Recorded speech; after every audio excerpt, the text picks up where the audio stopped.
Good morning प्यारे बच्चों, सुप्रभात। पेज नंबर 44 निकालिए। सबसे पहले हम लोग थोड़ा सा रिवाइज कर लेते हैं। कल हम लोगों ने 3 अलग अलग बल्कि 4 जो लेयर था एटमॉस्फेयर का, इसके बारे में पढ़ा था। ठीक है, आज हम लोग 5वां और अंतिम जो लेयर होता है एटमॉस्फेयर का उसमें पढ़ेंगे। तो पेज नंबर 44 निकालेंगे सारे बच्चे, और सबसे पहले तो एक एक करके अपना अपना अटेंडेंस बना लीजिए आप लोग। ठीक है, तो चलिए बच्चों, आज हम लोग पेज नंबर 44 के सेकेंड पैराग्राफ एग्जोस्फेयर से शुरू करते हैं। It is actually the 5th and the last layer of the atmosphere. Okay, so let's see and focus on what I say, what I am going to express. Above the thermosphere lies the exosphere, which is the uppermost layer of the Earth's atmosphere. यानी कि thermosphere जो कि चौथा layer है इस atmosphere का, जो चौथा लेयर है थर्मोस्फेयर के ठीक ऊपर एक्सोस्फेयर विद्यमान है, और यह अर्थ के एटमॉस्फेयर का सबसे ऊपरी परत है। ठीक है, सबसे ऊपरी परत। The density of air is very low hair.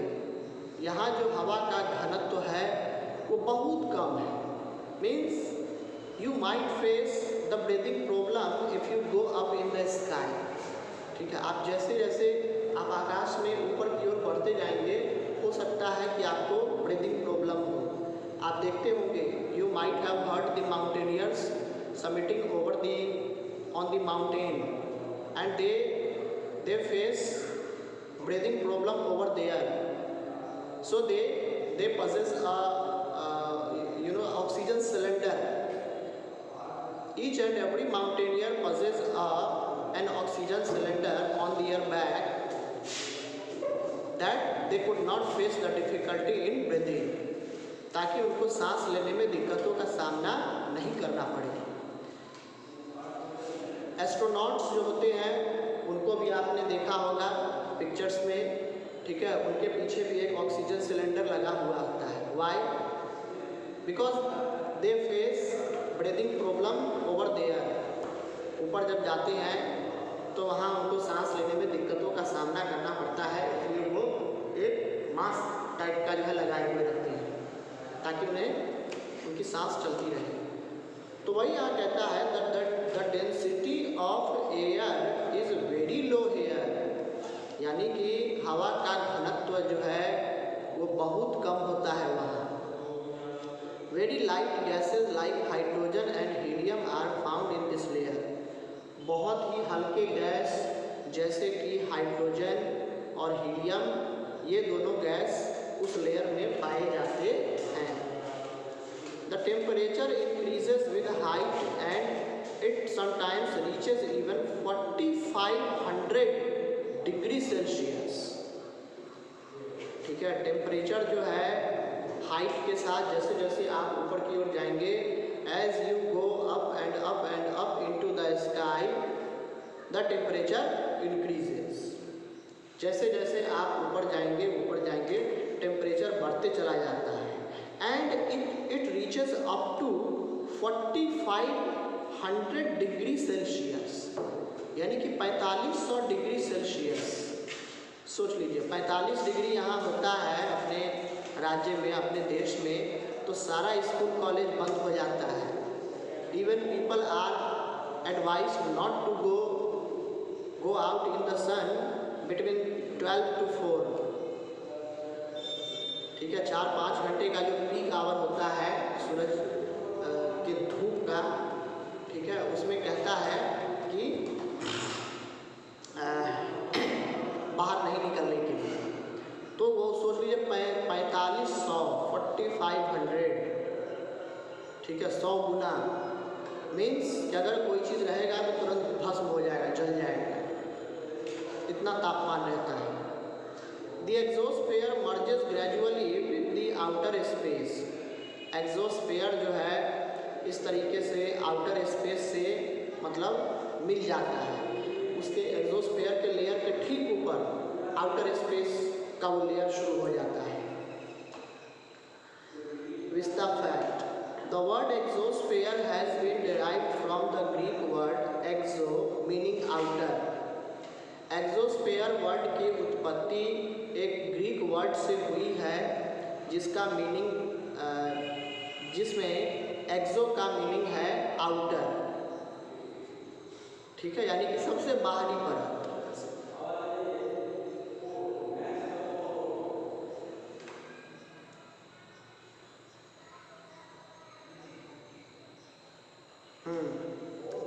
उसके बाद सिग्निफिकेंस ऑफ एटमॉस्फेयर, एटमॉस्फेयर के सिग्निफिकेंस परिणाम। The lower layer of the atmosphere contains life giving oxygen which is required for breathing, यानी कि सबसे एटमॉस्फेयर का जो सबसे निचला जो परत है, सबसे निचला जो परत है वो क्या है, उसमें लाइफ लिविंग यानी कि लाइफ जीवन देने वाली ऑक्सीजन हर जगह मौजूद है, चारों तरफ पूरे, which is required for breathing, जो कि सांस में लेने के लिए हमें आवश्यकता होती है और हम ऑक्सीजन को सांस के तौर पे लेते हैं। Nitrogen and carbon dioxide are required by plants for growth and for preparing food,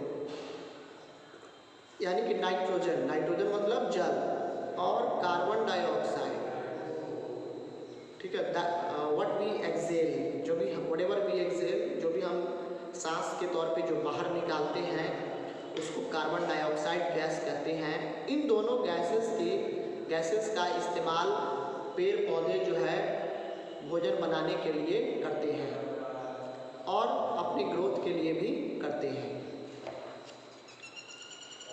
उसके बाद है the atmosphere ozone layer in stratosphere prevents the harmful ultraviolet rays of the sun from reaching the earth surface, यानी कि atmosphere क्या करता है, तो atmosphere में जो एक ओजोन लेयर है, एक ओजोन लेयर है जो कि सूरज से आने वाली पराबैंगनी किरण को, अल्ट्रावायलेट रेज को एब्जॉर्ब कर लेता है और उसका जो हार्मफुल रेज होता है उसको वो सोख लेता है, उसको वो बाहर पृथ्वी के वातावरण में प्रवेश नहीं करने देता है, या करता भी है तो बहुत कम,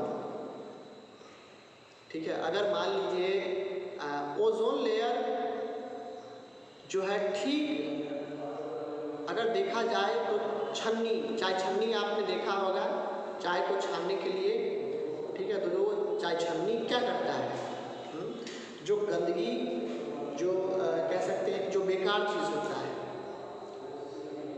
ठीक है, it filters the tea from the waste material,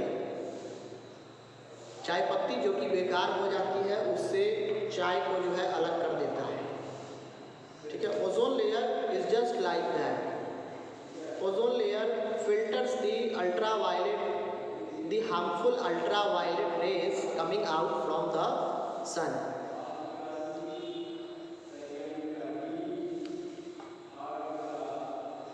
और यह पृथ्वी के सतह पर इन घातक किरणों को प्रवेश नहीं करने देता है। The atmosphere acts like a greenhouse and controls the temperature on the earth. Atmosphere जो है ग्रीन हाउस की तरह काम करता है और टेम्परेचर को, पृथ्वी का जो टेम्परेचर होता है उसको कंट्रोल भी करता है। The change of weather and climate is due to the presence of the atmosphere. Atmosphere के कारण ही वेदर और क्लाइमेट में बदलाव आता है। The presence of water vapors in the atmosphere causes condensation and precipitation. Atmosphere में जो वाटर वेपर मौजूद होता है चारों तरफ,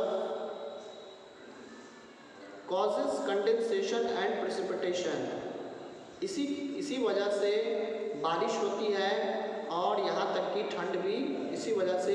हवा जब चलती है तो चूँकि हवा जो होती है गर्म होती है, लेकिन जैसे जैसे वो इस एटमॉस्फेयर में उन वाटर वेपर के साथ मिलती है तो यह ठंडी जो है हो जाती है, it becomes cool.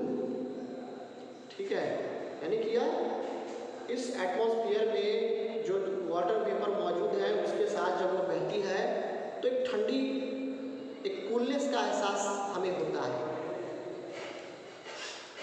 It shields us from meteors, meteors से भी यह हमारी रक्षा करता है, प्रोटेक्ट करता है। It protects us against falling debris from space. Debris मतलब होता है कंकड़ पत्थर। यह क्या करता है तो स्पेस से, अंतरिक्ष से जो कंकड़ पत्थर होते हैं इसको गिरने से ये हमारी रक्षा करता है, ये हमें बचाता है उन कंकड़ पत्थरों से। It helps in communication as sound waves travel through air. यह कम्युनिकेशन यानी कि फ़ोन पर या सिग्नल वगैरह के लिए भी यह मदद करता है, क्योंकि साउंड वेव्स जो होता है वो एयर के थ्रू, हवा के थ्रू जो है ट्रेवल करता है। जितने भी साउंड के जो तरंग दैर्ध्य होते हैं, ठीक है, वो हवा के थ्रू जो है क्या करता है, ट्रेवल करता है। Vista fact, in the exosphere an upward traveling molecule can escape to space if it is moving fast enough to attain escape velocity, otherwise it will be pulled back to the earth because of gravity। Exosphere का जो सबसे ऊपरी जो molecules होता है, exosphere, जैसे ये मान लीजिए कि ये एक्सोस्फेयर का है, ठीक है, एंड यहाँ पर जो ये भाग में जो मॉलिक्यूल्स होता है just like this single structure, ये हो गया एक्सोस्फेयर। और इस पे जो मॉलिक्यूल जो है छोटे छोटे जो कण हैं,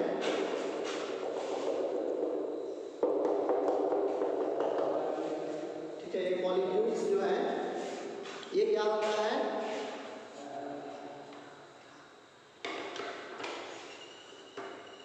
an upward traveling molecule can escape to space if it is moving fast enough to attain escape velocity। अगर ये बहुत तेजी से घूम रहा है, इधर उधर कर रहा है, तो ये ऊपर की ओर जा सकता है स्पेस में, ठीक है, ये सारे मॉलिक्यूल्स। लेकिन अगर वो उतनी तेजी से, यानी कि उसका वेलोसिटी, एस्केप वेलोसिटी अगर ठीक नहीं है, तो वो फिर से वापस पृथ्वी का जो गुरुत्वाकर्षण है, ग्रेविटी, वह उसके कारण पृथ्वी की ओर खींचता चला आएगा। ठीक है, तो चलिए एक बार फिर से इसे रिवाइज किया जाए। अभी तक हम लोगों ने जितना भी पढ़ा है इसको एक बार देख लिया जाए। The blanket of air surrounding the earth is known as the atmosphere. ठीक है, यानी कि चारों तरफ जो हरे भरे जो हवाओं का आवरण है पृथ्वी पर, इसे हम वातावरण कहते हैं, एटमॉस्फेयर कहते हैं। The atmosphere is a mixture of gases, dust and water vapours. यह एटमॉस्फेयर कई सारे गैसेस को, डस्ट पार्टिकल्स को और वाटर वेपर को मिलाकर बनाया गया है। Nitrogen, oxygen, argon and carbon dioxide are the main gases present in the atmosphere. कुछ गैसेस हैं जैसे कि nitrogen, oxygen, argon and carbon dioxide. ये ऐसे गैसेस हैं जो कि मुख्य गैस कहे जाते हैं और ये एटमॉस्फेयर में मौजूद होते हैं। Troposphere, stratosphere, mesosphere, thermosphere and exosphere are the 5 concentric layers of the atmosphere। ठीक है, अभी जो मैंने 5 जो पढ़ा है, troposphere, stratosphere, mesosphere, thermosphere and exosphere, ये 5 मुख्य रूप से वातावरण के, एटमॉस्फेयर के लेयर माने जाते हैं, लेयर कहे जाते हैं। Weather phenomena like rain, clouds, fog etc occur in the troposphere। Weather phenomena जैसे कि रेन बारिश, क्लाउड्स बादल, फॉग, फॉग मीन्स कुहासा etc occur in the troposphere, ये सारी चीज़ें ट्रोपोस्फेयर में अकर होता है, बनता है।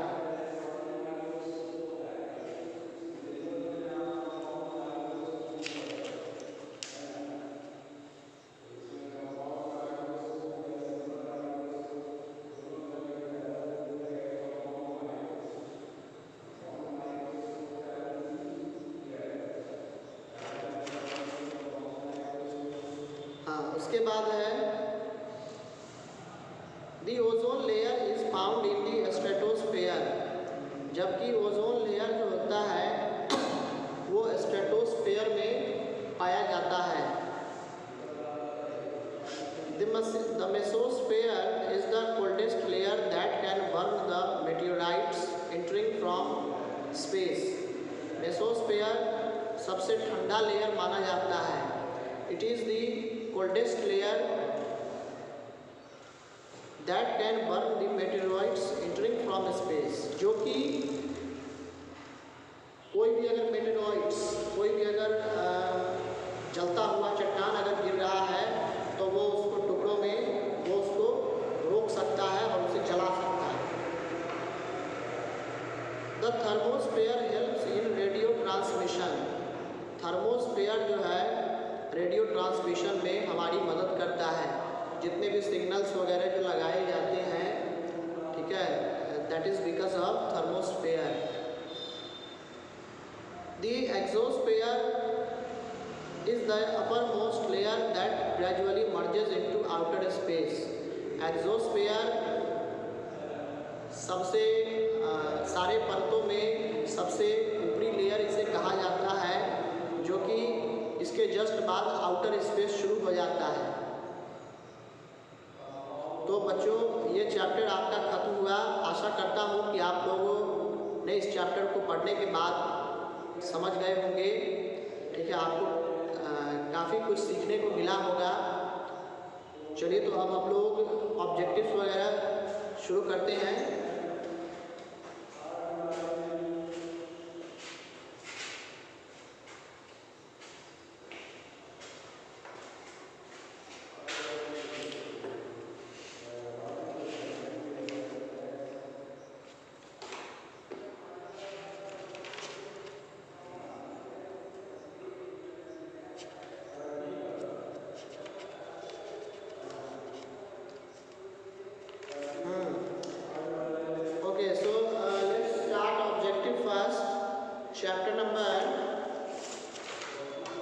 Chapter 5 Geography।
The most prevalent gas in the air is, यानी कि इस हवा में पाया जाने वाला सबसे जो प्रेवलेंट गैस है वो क्या है?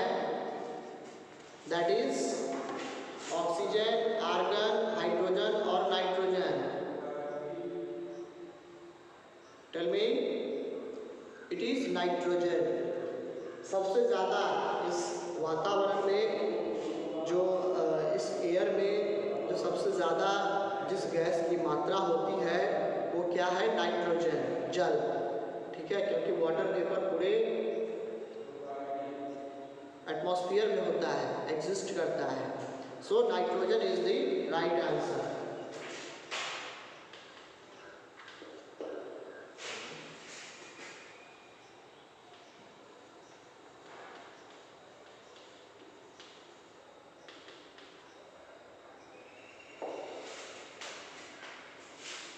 Next, living things cannot survive without this gas. Living things जो होते हैं इस गैस के बिना जीवित नहीं रह सकते हैं। कौन सा gas? Hydrogen, carbon dioxide, oxygen, nitrogen. Oxygen, it is oxygen actually. ठीक है, so the option number C.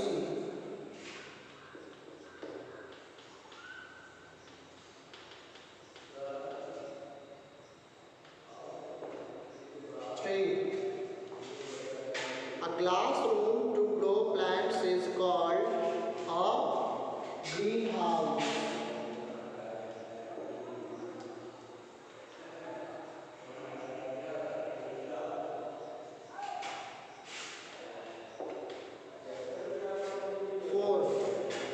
The lowest layer of the atmosphere is called the, सबसे जो लोएस्ट लेयर होता है एटमॉस्फेयर का उसे हम क्या कहते हैं? कोई बता सकते हैं?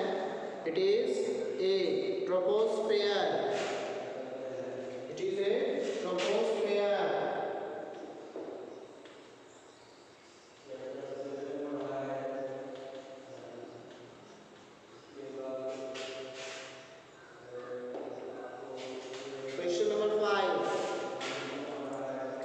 The exosphere merges with outer space. अभी हम लोगों ने पढ़ा है just before some times. Outer space.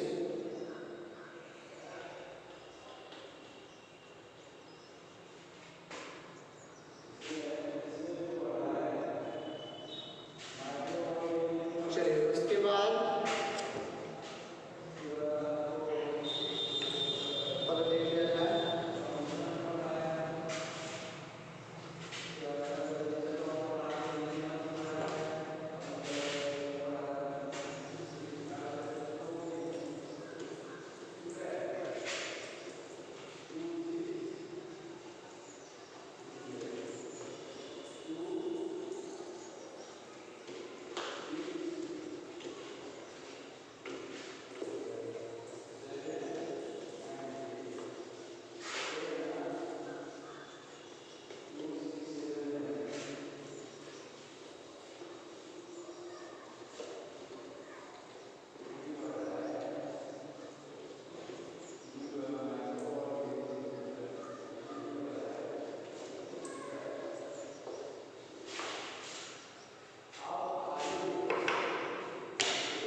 बच्चों आज के लिए इतना ही, और आप लोगों के लिए होमवर्क है, मैं होमवर्क दे रहा हूँ अभी।